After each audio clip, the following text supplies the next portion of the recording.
Thanks, Ian. It's good to see you all here, and the last of our day on the parables. And let me remind you too that next Friday at 10:15, Good Friday service, and also we're having a same time on Easter Sunday.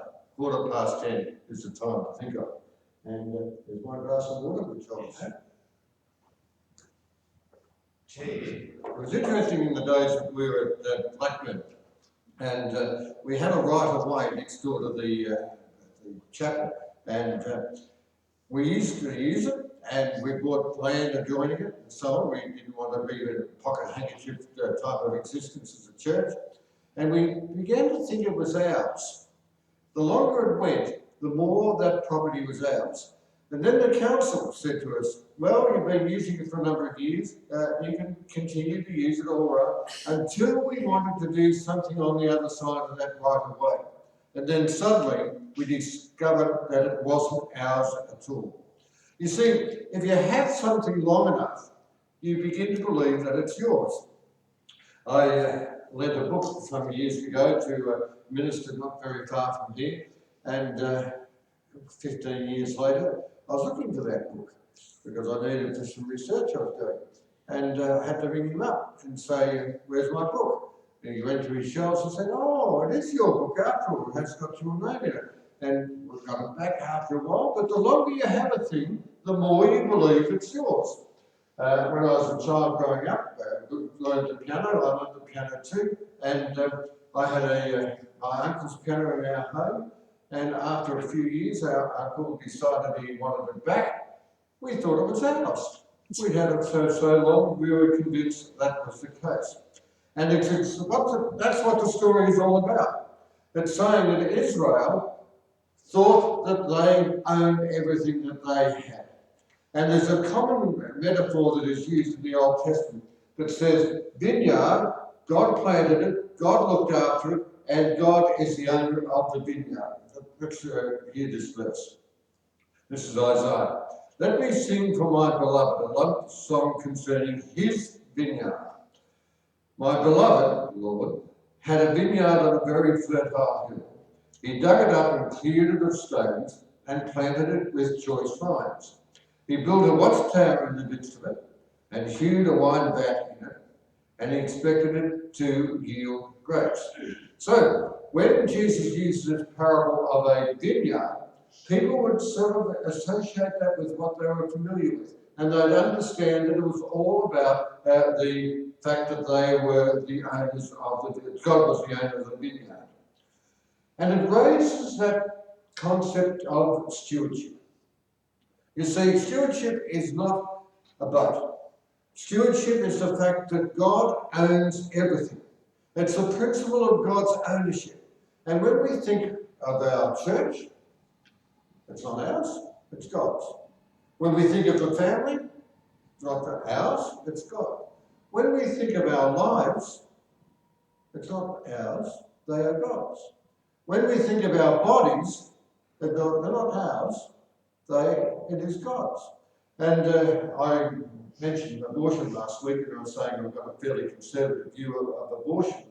But when I hear people, particularly females, saying, I have control over my body, that's the wrong argument, I believe, as far as abortion is concerned, as far as Christians are concerned. Our bodies are not our own. Paul tells us we are the temple of the Holy Spirit. And we need to be looking after our bodies, exercise, good diet, and so on, and even with the issue of abortion. It's not our bodies, it is God's. Our money is God's. Not only what we put in the plate, we sometimes need to put more in the plate, and not only that, but what's left over. And the way we use it is also God's. I remember taking my grandson for a meal at McDonald's, and he has his Happy Meal, and I have something a bit more healthy than that.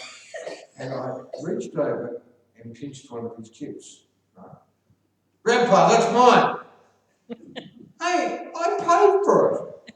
Who pursues are they? You are given that. It's your privilege. And that's the way our minds think. Things are mine.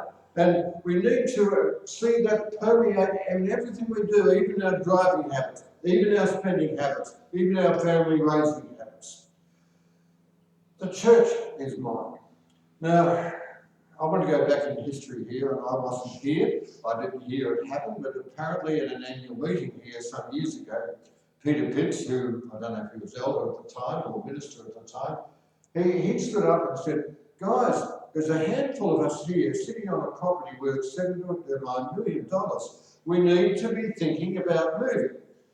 And the reaction of the congregation, apparently at that stage, was, this property is ours.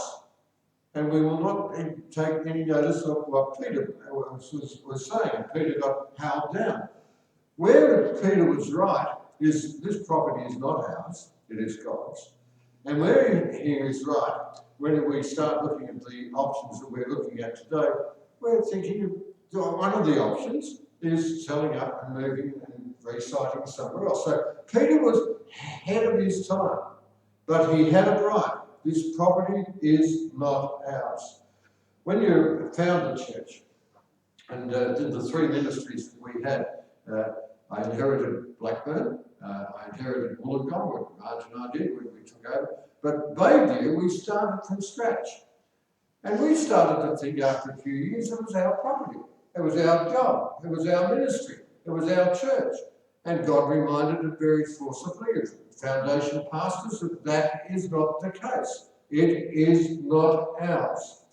And when we think of our world, we read Genesis 1 where God did this, God did that. And at the end he said, hey guys, this is your world, look after it. That's my translation of Genesis 1.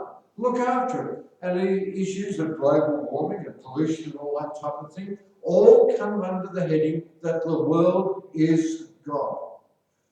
And when the tenants start thinking that they are the owners, that's when things go wrong. Out of sight, out of mind is the owner, and we start making our own calls.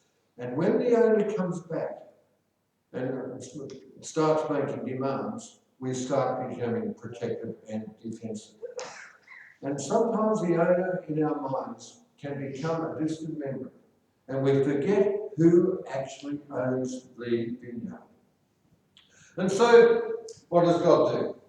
He sends the rent collectors, or in the parable of these slaves, who come back to remind the people that that property, that vineyard, is not theirs. Every Saturday morning, I'm thinking back when I was a young child, every Saturday morning we had the rent collector come knocking on our door. And Mum would send me to the door saying, can you come back next week, we'll pay you next week. Regularly I had to do that. But the guy was very pleasant. And we were pleasant to him. He was a lovely man and very, very friendly. And we formed a bit of a bond with our rent collector. We used to go to Albert Park Baptist Church. But when you look at this parable, this is not the case. The prophets were not popular. Just like Peter Pitts wasn't popular when he stood up in the annual meeting and said we need to sell and move.